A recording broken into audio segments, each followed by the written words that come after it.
ماہرین اور متعلقہ حکام کی جانب سے بار بار انتباہات کے باوجود مشرقی صوبے میں قربانی کے جانوروں کو کھلی جگہوں پر ان کو ذبح وہ کرنے کا عمل جاری رہا، جو کہ مختلف انسانوں میں بیماریاں منتقل ہونے کا جو کہ سبب بنتا ہے۔ آلودگی والی جگہوں پر ان کو ذبح کرنے سے ماہرین نے بڑے پیمانے پر مذبح خانوں کے خلاف خبردار کیا ہے، جس سے انسانی صحت کو لاحق خطرات ہوتے ہیں۔ کئی شہریوں اور رہائشیوں نے ان مذبح خانوں کے پھیلنے کی وجہ سے میونسپلٹی کی طرف سے فراہم کردہ جو مذبح خانے ہیں وہاں پہ رش ہونے کی وجہ اس کو قرار دیا ہے، جہاں 3 گھنٹے سے زیادہ اور یا شاید 5 گھنٹے تک بھی مذبح خانوں پر انتظار کرنا پڑ رہا تھا۔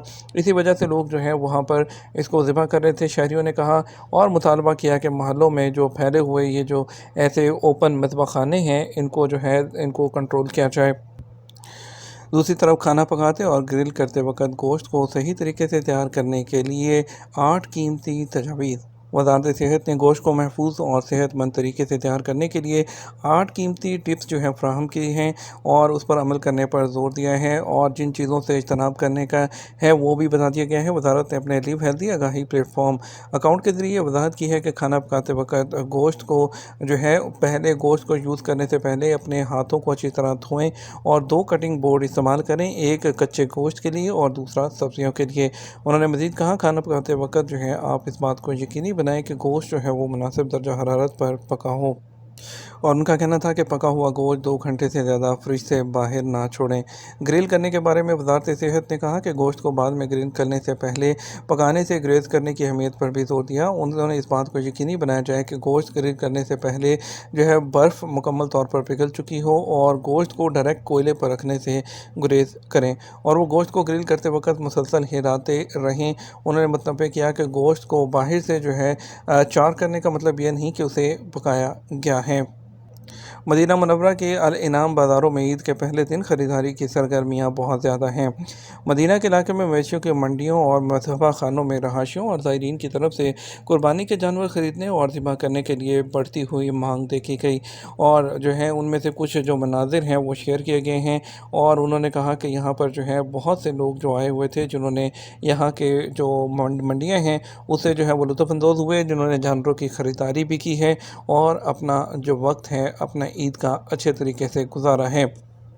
اور دوسری طرف قربانی کرتے ہوئے تیز دھار آلوں کا استعمال کرتے ہوئے 23 لوگ زخمی ہو گئے۔ کنگ ساؤتھ میڈیکل سٹی میں 23 کیسز ایسے موصول ہوئے ہیں جنہیں معمولی سے ہلکی چوٹیں آئی ہیں، جو کہ چھریاں وغیرہ تیز دھار آلات استعمال کرتے ہوئے۔ انہوں نے کہا کہ زخمیوں کو ایمرجنسی ڈپارٹمنٹ کی طرف سے فوری طبی امداد فراہم کر دی گئی اور تمام کیسز کو فارغ کر دیا گیا ہے۔ انہوں نے ہر ایک کی حفاظت کو یقینی بنانے کے لیے احتیاط کرنے پر زور دیا ہے اور قربانی کو ذبح کرتے وقت مناسب طریقوں پر عمل کرنے پر بھی زور دیا ہے۔ حج مقامات پر 42.2 ملین کالز اور انٹرنیٹ کا استعمال بڑھ گیا۔ سعودی عرب میں communication space and information technology commission نے مقام کرما مواصلاتی نیٹ ورکس کی کارکردگی کے حوالے سے بتایا کہ کامیابی کی شرح 99% سے زیادہ رہی ہے۔ ایس پی کے مطابق مکہ اور حج مقامات پر 9 ذی الحجہ کو جو کالز کی تعداد تھی وہ 42.2 ملین تک پہنچ گئی، جن میں 36.3 ملین لوکل اور 5.9 ملین انٹرنیشنل کالز شامل تھیں۔ اور اس کے علاوہ اعداد و شمار کے حوالے سے بتایا گیا کہ ڈیٹا کی کھپت 5.61 ٹیرا بائٹس رہی، اور جو کہ 1080 پکسل HD ہے ریزولیشن پر 2.3 ملین گھنٹے سے زیادہ ویڈیو کلپس دیکھنے کے برابر ہیں۔ ڈیٹا کا روزانہ فی فرد استعمال 761.93 MB رہا، جو عالمی سطح پر فی فرد کے استعمال کی شرح 380 میگا بائٹ سے زیادہ ہے۔ موبائل انٹرنیٹ انڈیکیٹر کے حوالے سے اعداد و شمار میں بتایا گیا کہ ڈیٹا ڈاؤن لوڈ کرنے کی اوسطاً جو رفتار تھی وہ 386.66 MB فی سیکنڈ، جبکہ ڈیٹا اپلوڈ کرنے کی جو اوسطاً رفتار تھی 48.79 MB فی سیکنڈ تک پہنچ گئی۔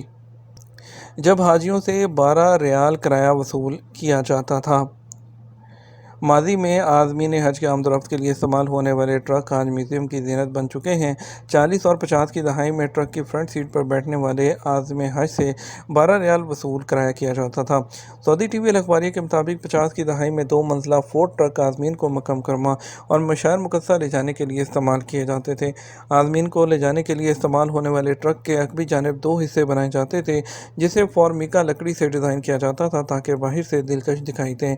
ٹرک کے عقبی حصے حصے میں جو عازمین سوار ہوتے تھے ان کے لیے فی کس کرایہ 5 ریال مقرر تھا، جبکہ عقبی حصے میں سامان اور کھانے پینے کی اشیاء رکھی جاتی تھیں، اور عقبی حصے کی جو دوسری منزل تھی اس پر بھی عازمین کو سوار کیا جاتا تھا، جبکہ وہاں سامان بھی رکھا جاتا تھا۔ یہ تو ہمارا اب تک کا نیوز بلیٹن۔